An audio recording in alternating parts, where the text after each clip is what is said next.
ንጹሃን ምንም አይመለከታቸው ህፃናቶች እጅግ አሰቃቂ በሆነ ሁኔታ ህይወታቸው እየተሰዋ ነው። ሰው በእግዚአብሔር አምሳል ነው የተፈጠረው። ልታከብሮ ይገባል። እንግዲህ ሜዳ ላይ ወደቀ እብድ ቢኖር አዝነ ነው ሜዳ ያለበት። ዋስና ጠበቃን ለዚህ ቤተክርስቲያን ሰው ቤት በር ሁሉ ገንጥሎ ገብተው ቤተክርስቲያኗ የተከበረች ተቋም ናት፣ ትልቅ ተቋም ናት። እኛ ነን አየህ ክፍት ሆነን ነውር ስልጣኔ ሆነልን ገባ መሳደብ እና ይሄ ክብረነክ የሆኑ ነገሮች እንደ አለበሱን። ለምሳሌ የቲክቶክ አዋርድ የሚባል አንተ ላትከታተሉ ትችላለህ። የተመረጡ ሰዎች አብዛኛው እናትን የሚሳደብ ፖርኖግራፊ ፊት ለፊት የሚሰራ ምትሰራ እነሱ ባህላቸውን ጠብቀው እኛን ባህል የለሽ አደረጉን፣ ነውረኞች አደረጉን። ለዚህ ደግሞ ሃይማኖት መሪዎች ናቸው ማስተማር ያለባቸው ማውገዝም ያለባቸው። በነገር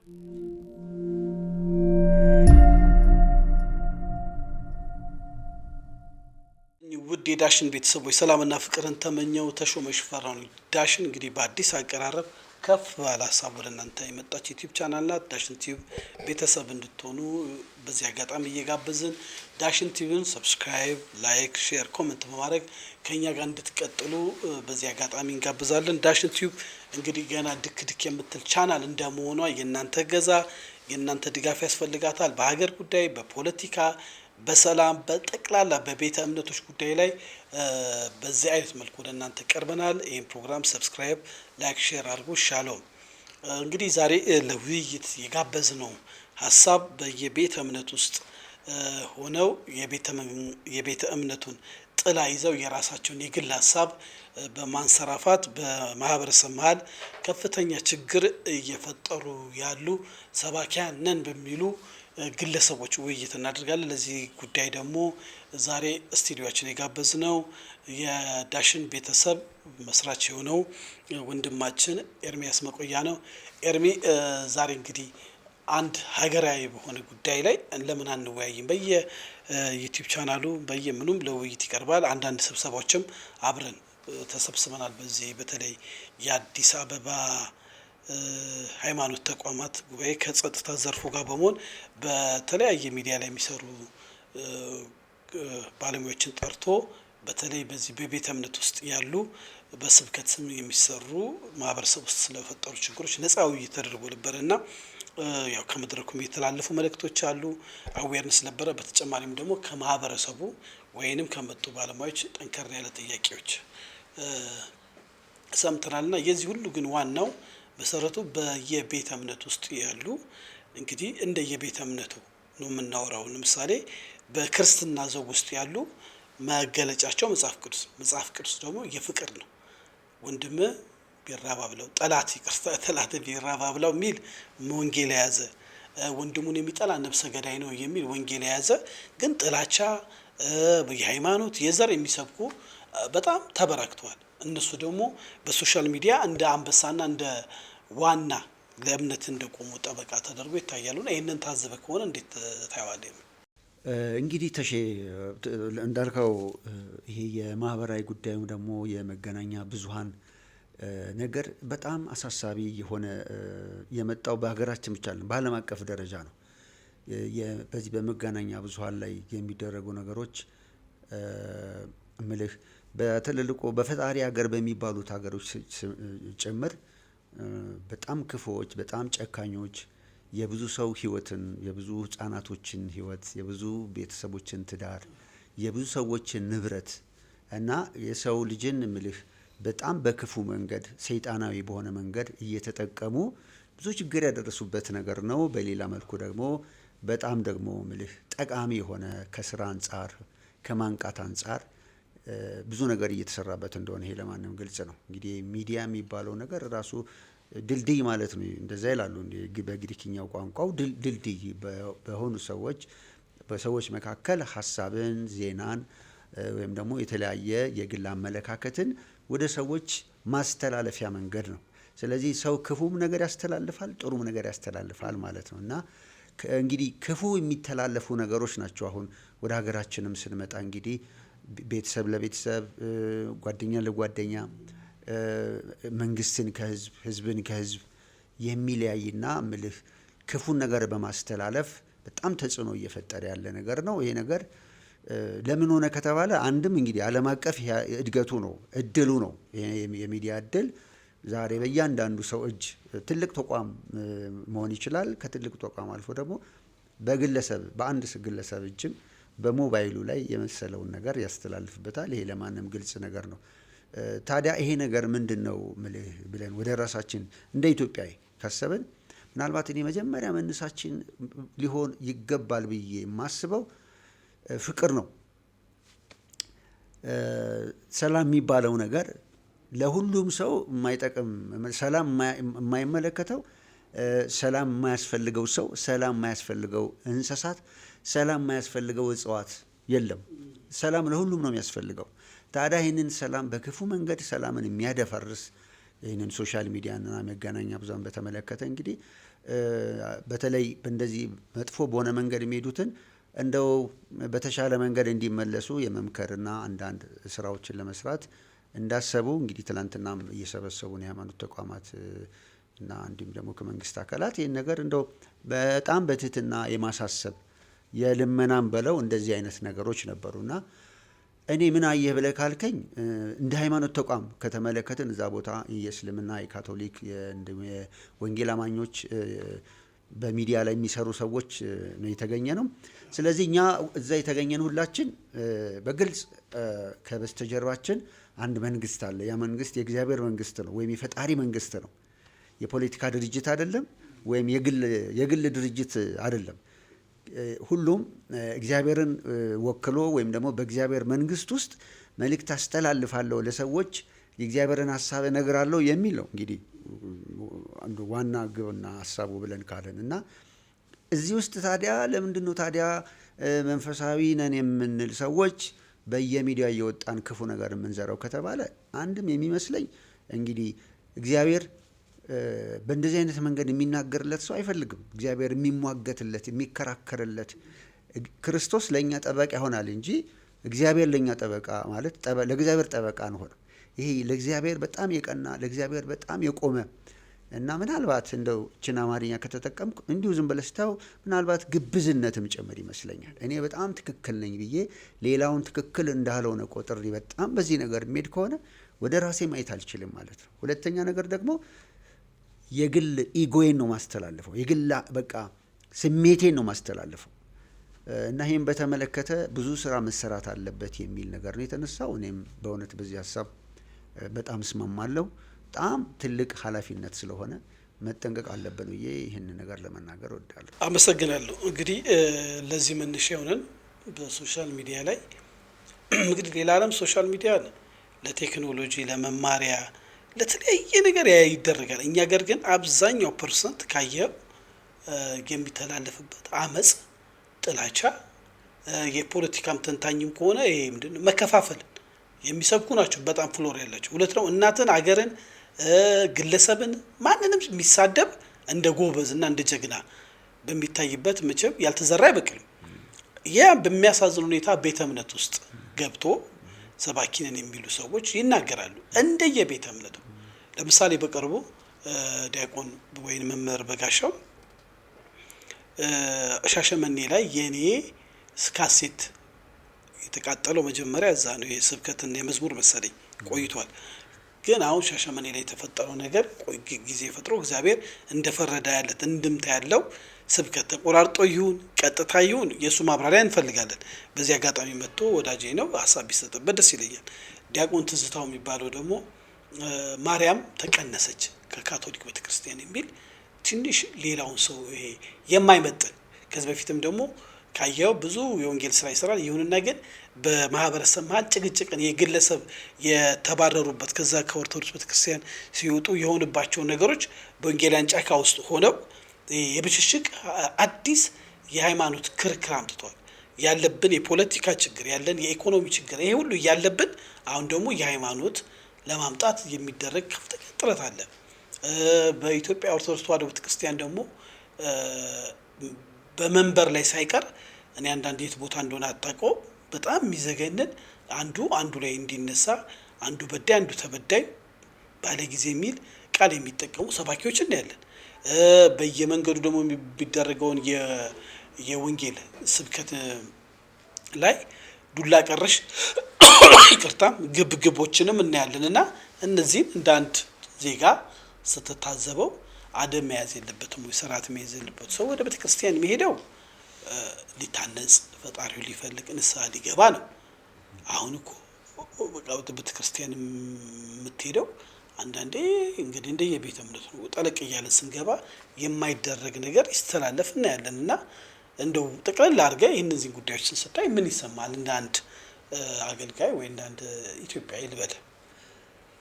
እንግዲህ አንተ ለምሳሌ ካፌ ገብተህ አንዳንድ ቦታ ጥሩ አስተናጋጆች አሉ። በጣም በትህትና ያስተናግዱሃል። ተመልሰው ይጠይቁሃል። የምትጠይቀውን ነገር በጣም በቃ ነገ መጥቼ እዚህ ቤት መብላት አለብኝ በምትልበት ደረጃ ከምግቡ እንደው ባልተናነሰ ወይም ደግሞ እንደው ልትረሳው የማትችለውን መስተንግዶ ያደርግልሃል። ወደ መንፈሳዊ ነገር ስትመጣ መጀመሪያ መነሻው ፍቅር ነው። ፍቅር ሲሆን ምን ማለት ነው? እግዚአብሔር ፍቅር ነው። እግዚአብሔር ወደ መንግስቱ የጠራን ስለወደደ ነው። ኃጢአተኞች ሆነን ሳለን ሙታን ሆነን ሳለን ነው የሚለው እኮ አስቀድሞ ወደ ራሱ ይሄ ፍቅር ነው የሚለው ልምድ ሆነ።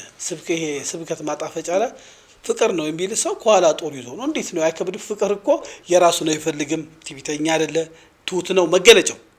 የፍቅር ነው። አሁን የትኛው ሰባኪ ነው ትሁት? የትኛው ነው ፍቅር ያለው? እንደው ታች ያለው ማህበረሰብ አይደለም ዋናዎቹን እንደው ይቅርታል። አሁን ምን መሰለህ በፈረንጅኛው ስታንዳርድ የሚባል ነገር አለ አይደለም? ለምሳሌ ወርቅ መጥቶ ሊመስል ይችላል። ያንን ወርቅ መሆኑን የምታረጋግጥበት ባለሙያተኞች ወርቅ መሆኑን የሚያረጋግጡበት ነገር አለ። የከበረ ድንጋይ ነው ቢባል መልኩ ቢመስል የተመሳሰለውን ሁሉ ያን ስም አሰጠው፣ መመዘኛ አለው። ስለዚህ አንድ ሰው መንፈሳዊ ሰው ነኝ ካለ መመዘኛ አለው። መመዘኛው ደግሞ መጽሐፍ ቅዱስ ነው። በመጽሐፍ ቅዱስ መሰረት ሰው ምልህ ማንነቱና ምንነቱ አስተሳሰቡ በእግዚአብሔር ፊት ገባ እግዚአብሔርን መሸንገል ስለማይቻል የመጽሐፍ ቅዱስ መመዘኛ አለ። የመጀመሪያው ነገር እሱን ካለማወቅ ይመስለኛል። እዚህ ላይ በጣም አንድ ልንረሳው የማይገባን ነገር እኔ በግሌ እንደው ምልህ አንድ በጣም ውስጥ እንደው እንትን የምልበት ነገር ምንድነው መሰለ? የጥበብ መጀመሪያ እግዚአብሔርን መፍራት ነው ይላል። ይሄን ያለው ሰው ንጉስ የነበረ ሰው ነው። መጽሐፍ ቅዱስ ከንጉስ ሰለሞን ካንተ በፊትም በኋላ እንዳንተ አይነት ሰው አይመጣም ተብሏል። በዓለማችን ያሉ ነገስታቶች አሁን ያሉ ነገስታቶች የሱን ያክል ጥበበኞች አይደሉም፣ ወይም ባለጸጋ አይደሉም። እንደ ልቡ ማለት ነው ሁሉን የፈተነ የመረመረ እንግዲህ በዘመኑ ደግሞ በእስራኤል የነበረውን ቤተ መቅደስ ያሰራ ብዙ ታሪክ ስታይ በጣም ባለጸጋ የሆነ ሰው ይሄ ሰው ነው የተናገረው። የመጨረሻ ሄዶ የጥበብ መጀመሪያ እግዚአብሔር መፍራት ሁሉ ከንቱ ነው አለ። እንደውም በልብህ ይላል መክብብ ላይም እኮ በልብ ያለው ነገር ሁሉ እንደፈለክ አድርግ ይላል። ተናገርም እንደፈለክ፣ ነገር ግን ሁሉን እግዚአብሔር ወደ ፍርድ እንደሚያመጣው ግን እወቅ ይላል። አሁን እዚህ ጋር ነው ነጥብ ይወልድ። እግዚአብሔር መጽሐፍ ቅዱስ እኮ ይናገራል። ስለ ተናገር ነው ስለ እያንዳንዲቷ ነገር መልስ የምንሰጥበት ቀን አለ ይላል።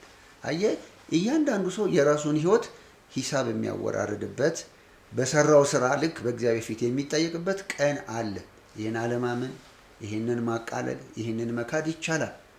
ፀሐይ እንደምትኖር ብታምን ባታምን ጠዋት ትወጣለች፣ ብታምን ባታምን ማታ ይጨልማል።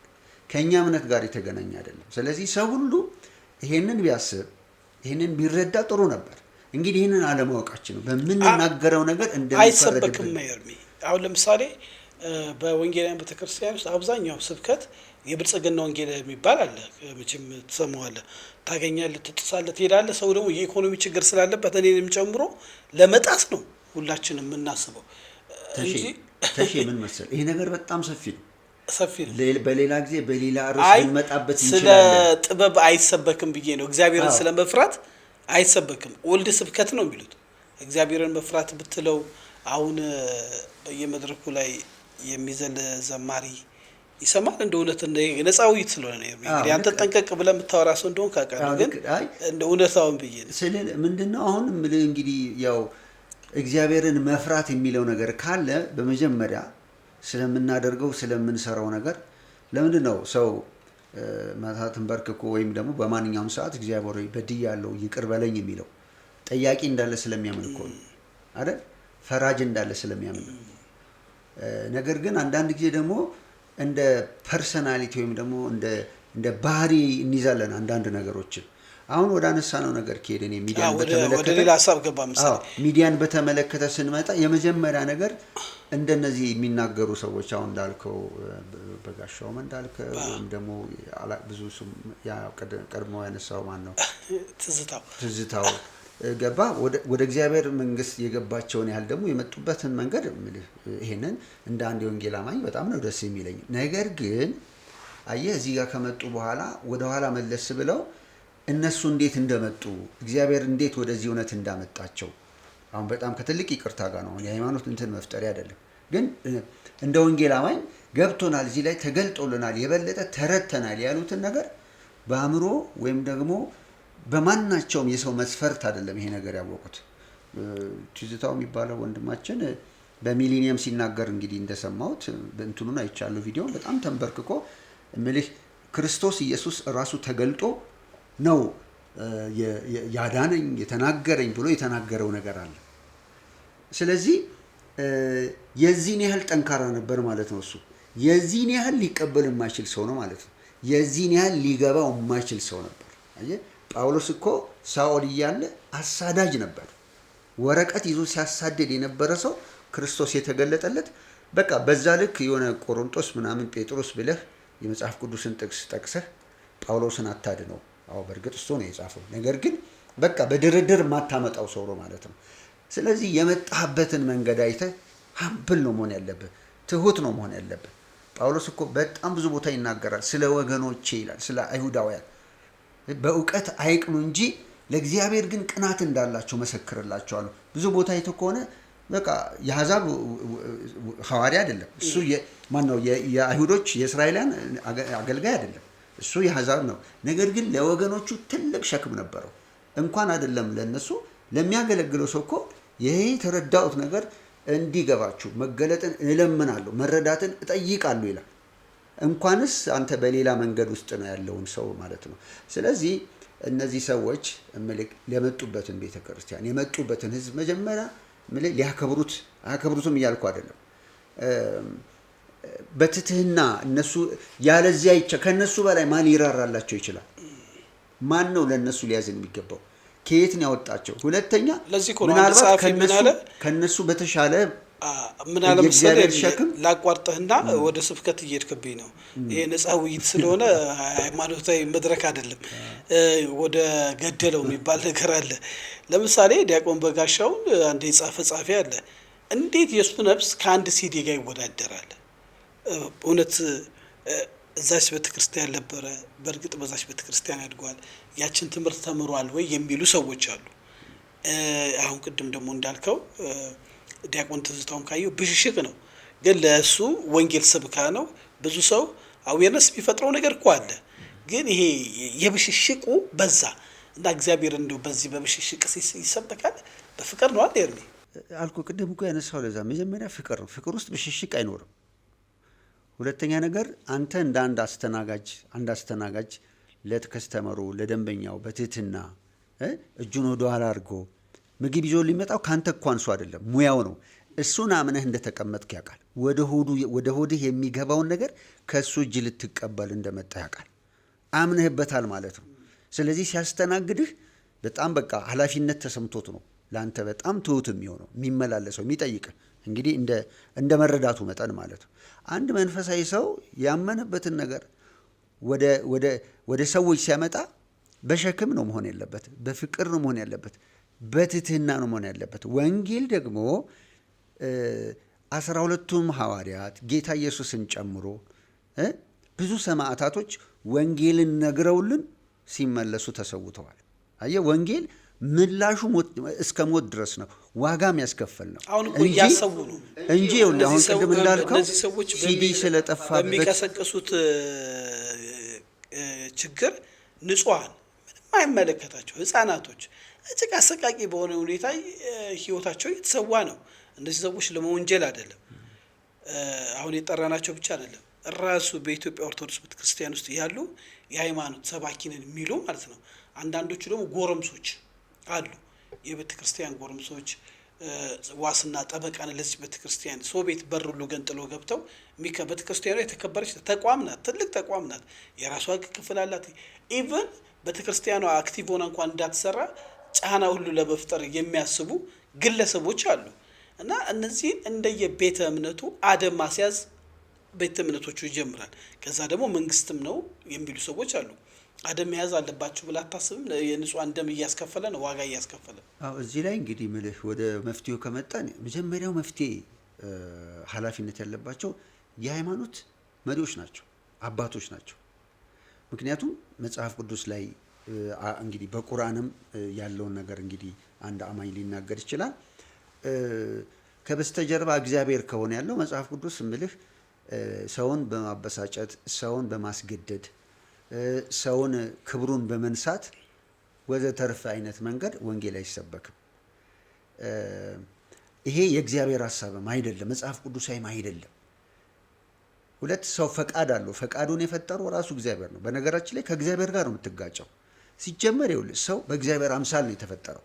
ልታከብረው ይገባል። ልንገርህ፣ ሜዳ ላይ ወደቀ እብድ ቢኖር አዝነህ ነው ሜዳ ያለበት። ያ ሰው በሰማይና በምድር በልዑል በእግዚአብሔር እልፍ አላፍ መላእክት በሚሰግዱለት አምላክ አምሳያ ነው የተፈጠረው። ሰው ልታከብረው የሚገባው በመጀመሪያ ሰው ስለሆነ ነው።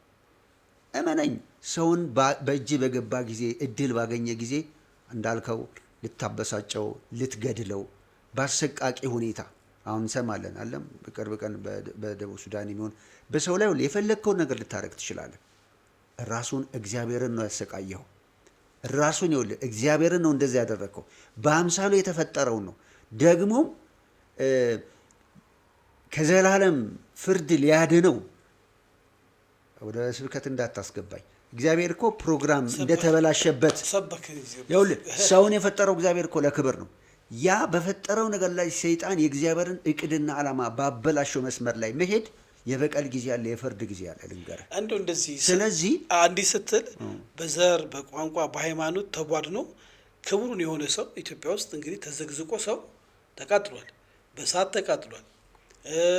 የጦርነት አይነት አይተናል፣ የወጣቶች ደም መፍሰስ አይተናል። እና ክቡሩ የሆነ ሰው እንዲህ እያለፈ እንደቀላል አገር የሚገነባ በማህበረሰቦች መሀል ደግሞ ይሄ አንድነትን የሚሸረሻል ኢትዮጵያዊነትን ጀግንነትን የሚያዋርድ በቀላሉ ሀገር እንድትበተን ማለት ነው። እንደ ጎረቤቱ እንዳሉ ሀገሮች በቅርብ ጊዜ ሱዳንንም አይተናልና ይህንን ነገር የሚሰራውን ኃይል ወይም ግሩፕ ሰው ሪጀክት ማድረግ የለበትም ወይ? እስከ መቼ ነው አዝለን ወይ ደግሞ ታዝለው እነዚህ ሰዎች ገንዘብ እያገኙ በሶሻል ሚዲያ ገንዘብ እየሰሩ ሌላው እየሞተ እንደፈለገ ደግሞ እየተገለባበጡ ሀሳባቸውንም ዛሬ ከፈለጉ መንግስት ይደግፋሉ፣ ነገ ተቋሚ፣ ከዚህ ዛሬ ፔንቴ፣ ነገ ደግሞ ኦርቶዶክስ፣ ከዛ ካቶሊክ፣ ከዛ እስላም እየሆኑ እንደው መጫወቻ እኮ አድርጎና አንድ መንቃት የለብንም ይሄ እነዚህ ከምንከተል። ይሄንን ሁለት አካላት ላይ ነው እኔ አሁን የማስቀምጠው። አንደኛ መንግስት፣ ሁለተኛ የቤተ ክርስቲያን መሪ አባቶች በዚህ ነገር ቁጭ ብለው ሊያወሩበት፣ ትውልዳቸውን ማዳን። ኢትዮጵያ 1.20 ሚሊዮን ህዝብ አላት። በጣም ከባድ ነው። ቁጭ ብለው ተመካክረው ተነጋግረው ቢፎር ቱ ሌት ይላል ፈረንጅ። በጣም ከመረፈዱ በፊት በጣም መስራት አለባቸው። እስካሁን የተከፈተው ነገር እኮ በቃ ብዙ ነገር እኮ ነው የተፈጠረው። ስለዚህ የመጀመሪያ ጉዳይ ሰላም ለሁሉም ሰው ያስፈልጋል። ሰላም ግን እንዲሁ አይመጣም። እኛ መች የሚያበጣብጠን ነገር አጣን ብለህ ነው? መች የሚያናቆረን ነገር አጣን እንዴ? ይሄው ብዙ በሀገራችን ብዙ ነገር እንሰማ የለም? ብዙ ደም መፋሰስ፣ ብዙ ጦርነት ቢያንስ በእጃችን ላይ ያለው በሰላም የተቀመጠውን ሰውዬ እኮ ነው ሰላም የምነሳው። አሁን በጦር ምናምን ሌላ ጉዳይ። በሰላም የተቀመጠውን ሰውዬ ህይወቱን፣ ኑሮውን፣ ትዳሩን፣ ሰላሙን፣ ስራውን ነው በአንድ ቲክቶክ በአንድ ሶሻል ሚዲያ የምንበጠብጠው። ስለዚህ አባቶችና መንግስት ቁጭ ብለው ማሰብ አለባቸው። የሃይማኖት አባቶች ተቀባይነት አላቸው። ገብተዋል። ስለዚህ ዝም ለምን ይላሉ? እስከ መቼ ነው ዝም የሚሉት? አካል ሆኑ የችግሩ መፍትሄ መሆን ሲገባቸው የመፍትሄው ችግር ፈጣሪ ሆኑ ተሰልበው አብዛኞቹ። ለምን መሰለ? ጎርፍ አይተሃል? ጎርፍ እኮ ሲመጣ መጀመሪያ ትንሽ ሆኖ ይመጣል። እየመጣ ከሄደ ያለህበትን ቦታም ቤትንም ደርምሶ ሊወስድ ይችላል። አሁን እኮ የነገሩ መብዛት ነው ጎርፍ እየሆነ ነው የመጣው። ስለዚህ ወደ አባቶችም ወደሚጠበቁ ሰዎችም ምልህ የሞራል ህግ እግዚአብሔርን ይፈራሉ፣ ስብዕና አላቸው፣ ግብረ ገብ አላቸው ምትለው ገባ። እኛ ሰፊ ነገር እኮ ሊሆን ይችላል ካወራን። እኛ ግብረ ገባችንን ጥለናል። 50 ዓመት እኮ ሆነ። አሁን ታላላቆችን መፍራት አባቶችን መፍራት ምናምን የሚባለው ነገር የጠፋ መተን ጭራሽ ዋልጌ መረን ሆነናል። አሁን እኔ እናንተ እንኳን በምንነጋገረው ነገር አንዳንዶች የስድብ ነገር በቃ ገባ የሆነ ቃል ወስዶ እስኪሳደብ ድረስ የሚጓጉ አሉ። ገባ ስፒሪት ውስጣቸው ገብቷል እና ማንንም አይፈሩም፣ እግዚአብሔርን አይፈሩ፣ ሰውን አይፈሩ እና ይሄ ሞራል ግብረገብ ኤቲክስ የሚባሉ ግብረገባዊነታችን እየጠፋ መጥቷል። ሶ አባቶች ቁጭ ብለው አየህ መምከር አለባቸው፣ መገሰጽ አለባቸው። ጭራሽ እንዳልከኝ እነሱም ጋር ከገባ ይሄ እንደው ምን ያስደነግጣቸው ነው የሚገባ። ዝም ብለው እስከ መቼ ነው የሚያዩት? ጉዳዩ ዓለም አቀፍ እድል ስለሆነ መከልከል የሚቻልበትን መንገድ ፍሬም ለማበጀት ቁጭ ብለው መስራት አለባቸው። ቸል የምትለው ነገርም አይደለም እና ወደ መንፈሳዊ ሰዎችም ስትሄድ በየመድረኩ እድል ያገኙ። እኔ አንድ ጊዜ ማን ነው እዩ ጩፋ የሆነ መድረክ ላይ ተናገረ በተባለው ነገር ከሆነ ገጠር የሆነ ቦታ ላይ ይገርማል። እሱ እንደዛ በተናገረ በስንተኛው ቀን ልጁን ከሆነ ከዛ ከነበረበት አካባቢ አባረሩት። የሚገርም እና ይዘው የሆነ ነገር ምንድነው ሲል በቃ እዛ አንድ ነገር ኮሽ ሲል የሆነ ቦታ ላይ በቀል ዋጋ ይከፍላል። የሚገርፉ አሉ፣ ዋጋም ይከፍላሉ ቅድም እንዳልከው። ስለዚህ እንደው በተለይ በፕሮቴስታንት ወንጌል አማኞች ውስጥ ያሉ እግዚአብሔር ትልልቅ እድል የሰጣቸው ትውልድን በእጃቸው እድል የሰጠ ማንም የማይነካቸው እነሱ ያን ስለተናገሩ ማንም አይነካቸው። ግን በጌታ ፍቅር በክርስቶስ ፍቅር ነው መለመናቸው። ትሁት ይሁኑ ማለት መች እርስ በርሳችንን እኛ እርስ በርስ ብንገሳሰጽ እርስ በርስ ብንመካከር እኮ እኛ ጋር ራሱ እኮ ወጥተን ከመሄዳችን በፊት መጀመሪያ ውስጣችንን ነው ማየት ያለብን። እና ምልህ እድልና ጊዜን የሚሰጥ እግዚአብሔር ነው። እነሱ ዛሬ ያገኙትን እድል፣ እነሱ ዛሬ ያገኙት መድረክ፣ እነሱ ዛሬ ያገኙትን ፌቨር የብዙ ዘመን ጸሎት መልስ ነው። አየህ አቢዩዝ እየተደረገ ስለመጣ እንጂ። ስለዚህ እንደው ከአንደበታቸው የሚወጣውን ነገር እንደው ቢጠነቀቁበት ከዚህ በኋላ ቢሰሩ።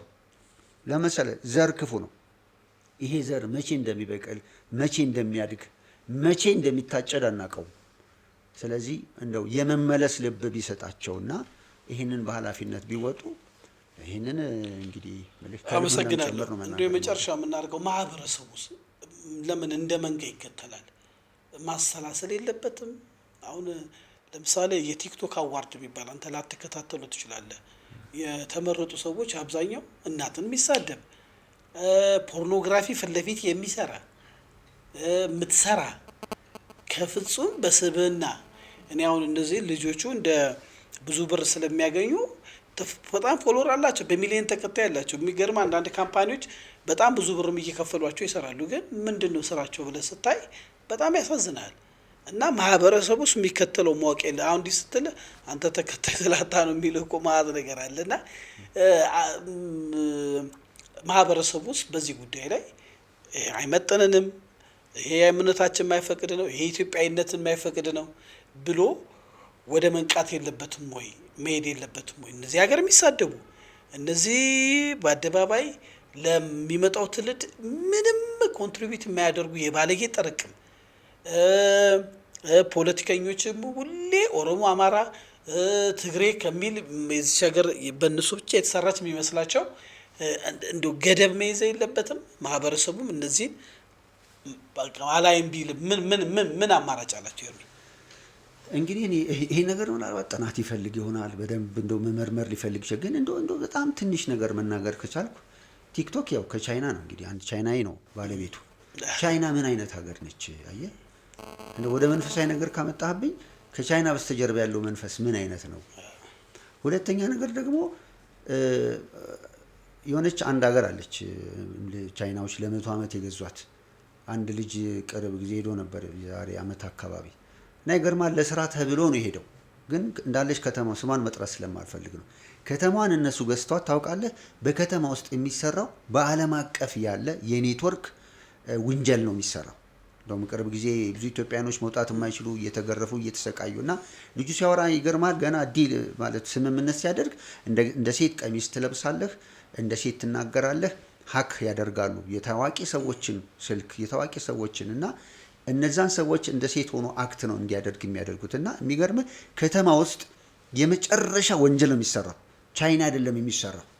ከባድ የኔጌቲቭ ኢንቨስትመንት ማለት መጥፎ ውጤት እንትን ያለው ኢንቨስት አድርገው ነው። ቻይናዎች ናቸው ሙሉ ከተማውን ተቆጣጠሩ ስራውን የሚሰሩ። እንዴት እንደሱ ይሰራሉ? ከቻይናዎች ይህን ትጠብቃለህ? ቅርብ ጊዜ ቻይና የስንተኛ ዓመቷን ሚሊተሪ አከባበር ስታደርግ ዓለም ተደንቋል። አየህ የራሳቸው ነገር እንዴት አስደማሚ አድርገው እንደሚሰሩት። እንዴት 1.6 ቢሊዮን ህዝብ ማለት በጣም ቀላል አይደለም፣ በጣም ከባድ ነው። አስበዋል? ራሱን የቻለ እንደው ካንሰር በሉ ለመንግስቶች ለመሪዎች በጣም ከባድ ነው። ያንን ሁሉ የራሳቸውን ህዝብ ቀጥ ሰጥ ለጥ አድርገው የወደፊቱን ዓለም ለመቆጣጠር እየሰሩ ለኛ ቲክቶክን ሰጡን። አየህ እዚህ አንተ እንደፈለግ ስትሆን እርስ በርስ ስትቧካ ስትጣላ ጊዜ ስታል አይቻልም። ስልክ ማይዙ አይጠቀሙም። ለኛ ምን ሰጡን? ይሄንን ሰጥተውን እንግዲህ ቅድም እንዳልከው በደንብ የተሳደበ በደንብ የተቧለተና ክፋትን ያደረገ ሰው ከዛ በሚገኝ ጥቅም ይሄ በጣም አሳዛኝ ነው። እኔ የሚያሳዝነኝ ተጽዕኖ ፈጣሪ ተብሎ ነው የሚሸልሙት። ጠቃላይ ተጽዕኖ ፈጣሪ ምን አይነት ተጽዕኖ ነው ይፈጥራል? ተጽዕኖ እኮ መፍጠር ማለት ያው እንግዲህ ብዙ ሰዎች ሰሚ ያላቸው ተከታይ ያላቸው ጥሩም ተናገሩ መጥፎም ተናገሩ። አንዳንድ ሰዎች አሉ እድሜያቸውን የማይመጥን በቲክቶክ ላይ ክፉ አሁን የሚገርመው ሄደ ፎሎወራቸውን ብታየው እንደኔ ጭንቅላቱ ሁሉ የተገመሰ አድናቂ ያለ አንበሳ የሚባል ነገር ታውቃለህ? ሲሉ ሰማለሁ። አንበሳ ማለት ምናምን ባጭሩ ከፍተኛ ብር ነው። አንበሳ አለ የቲክቶክ ጌም እና ማን ነው የሚወርድለት? ጭራሻውን በዘር ምናምን ተብሎ የዛ እያሉ በሃይማኖት እንዲህ ክብረ ነክ ምልህ አሁን አንድ ብዙ ጨዋታውን በነገራችን ላይ አላውቅም፣ ግን የሆነ አንድ አልፎ አይቻቃለሁ። የሆነ ይሄ ማን ነው ፍቅር ሲዘመን የሆነ አንዷ ስታናግረው ለተወሰነ ደቂቃ እንደ ቁጭ በል ተቀመጥ ተነሳ እንዲበል ራሱ እሱ ጌም አይገባኝም። ክብረ ነክ የሆነ ነገር ለገንዘብ ተብሎ ይሄ ፎርማት የት ነው የሚዘጋጀው? ቲክቶኩ አይደለም። ሶፍትዌሩን አፕዴት የሚያደርጉት ሰዎች ምን አስበው ነው የሚሰሩት? አየህ በገንዘብ ክብርህን ይገዛሉ፣ በገንዘብ ትውልድህን ይገዛሉ። በገንዘብ ነገ እነሱ እኮ መተው ሊወርሱም ሊገዙም ይችላሉ፣ አታውቀውም። ስለዚህ በጣም ይሄ ጥናት ተደርጎበት በጣም ሊሰራበት የሚገባ ጉዳይ ነው። አሁን አየህ እንደ መንግስትን እየረበሸ ነው፣ ቤተሰብን እየረበሸ ነው። በግል ማንም ተነስቶ ይሰድብሃል። ያለህ እድል እኮ አለመውጣት ነው። መልካም ነገር ለመናገር ወጥተህ በቃ ስለተሳደበ አንተን ወይ ክብርን ይነካ ይመስለዋል። እና እኔ እንትኑን ነው የማየው፣ ስፒሪቱን ነው የማየው። ገባ? ይሄ አባቶች ሊሰሩበት ይገባል። አየህ ከትውልዱ ጋር ከዘመኑ ጋር አብረው መሄድ አለባቸው። ገና ወደ ዲጂታል ዓለም እየሄድን ነው። ገባ? ወደ ይሄ ዘመን ወደፊት እኮ ከባድ ነገር እየተፈጠረ ነው ምን ሄደው እና ካልፈጠኑ በስተቀረ ቶሎ ካልተሰራበት በስተቀረ አሁን እንደውም ረፍዷል ብዬ ነው የማስበው። እና ይሄ ግብረ ገብን ማስተማር መንግስትም ደግሞ ከዚህ ጋር አብሮ እየተናበበው አየህ እኔ አንተ አባት እኮ ልጁን ካጠፋ ይቆነጥ ግብረ ገብ ስትል ኤርሚ ቻይና ውስጥ ያለ ትምህርት ቤት ቪዲዮ አይታል። ግብረ ገብ እንዴት እንደሚያስተምሯቸው ስርዓትን በሚያህል እኮ በቻይናና በጃፓን የለም። በስርዓት ቆሻሻ አይጥሉ፣ በትምህርት ሰዓት አይቀልዱ። ለዚህ ነው ዓለምን የገዙት። ቆይ አንተ ካሳሁንን ታውቀዋለህ? ጓደኛችን ልጁን እዛ ሀገር ያስገባት አንድ አሜሪካን ስኩል ነው። እና ለምንድን ነው ብዬ ስለው በቃ እስከ 2ኛ 3ኛ 4ኛ ክፍል ድረስ ልጆቻቸውን በሙሉ በጃፓን በኮሪያ ደቡብ ኮሪያ ሰሜን ኮሪያ የሚያስተምሯቸው የሚገርም ግብረ ገብ ነው።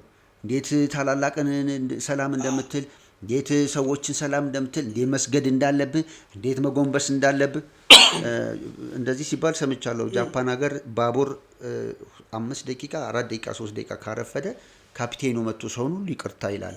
ያንን ኤቲክስ የተማሩ ትምህርት ቤት ነው። እነሱ አየህ ባህላቸውን እሴታቸውን እና የኢኮኖሚ እድገታቸውን ባላንስ አድርገው ነው የሚሄዱት። እኛ ነን አየህ ክፍት ሆነን ነውር ስልጣኔ ይሆንልን ገባ መሳደብ እና ይሄ ክብረነክ የሆኑ ነገሮች እንደ አለበሱን። እነሱ ባህላቸውን ጠብቀው እኛን ባህል የለሽ አደረጉን፣ ነውረኞች አደረጉን። ለዚህ ደግሞ ሃይማኖት መሪዎች ናቸው ማስተማር ያለባቸው ማውገዝም ያለባቸው። በነገራችን ላይ መጽሐፍ ቅዱስ እኮ ይናገራል ቲቶ ላይ እንደዚህ አላስፈላጊ የሆነ ክርክርን፣ ጸብን፣ ነቀፋን የሚያደርግ እርስ በርስ የሚያጣላ ይለዋል። እንደው የሚያጣላ ጸብን የሚዘራ አንድ ጊዜ ሁለት ጊዜ ምከረው፣ ከዛ ራቀው ይላል። ራቀው ማለት ራቀው ነው የሚለው። ስለዚህ አባቶች ቢያወግዙ በዚህ ነገር ላይ ቢገስጹ ሰሚ አለ። በተለይ ኦርቶዶክስ ሃይማኖት ውስጥ እንግዲህ ምልህ አባቶችን የሚያከብር ህዝብ ነው። በፕሮቴስታንቱም ብትመጣ በካቶሊኩም ብትመጣ አባቶችን ያላከበረ ትውልድ ምልህ መጨረሻው ጥሩም አይሆንም። ስለዚህ አባቶች ዝም ከማለት መስራት አለባቸው። አንድ እንዴ ጭራሽ እኮ ዮኒን እሱን ተወሽ። ባለፈው አንድ አባት ዮኒ ማኛን አንድ መድረክ ላይ አግኝተውት የት ምንድን ኳስ ተጫዋች ነህ ምናምን አሉት። አየ የዚህን ያህል ተራርቀዋል ከትውልዱ ጋር ከቴክኖሎጂ ጋር። ስለዚህ አባቶች በዚህ ጉዳይ መስራት አለባቸው፣ መንግስትም አብሮ መስራት አለበት ብዬ ነው ማስበው።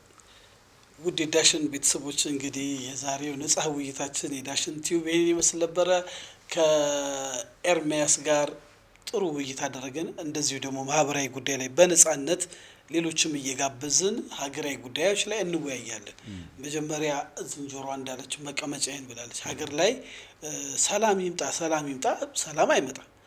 ሰላም ጠሪ የሆነውን ነገር ነቅሰን ማውራትና መወያየት፣ እነዛን ደግሞ መታገል አለብን።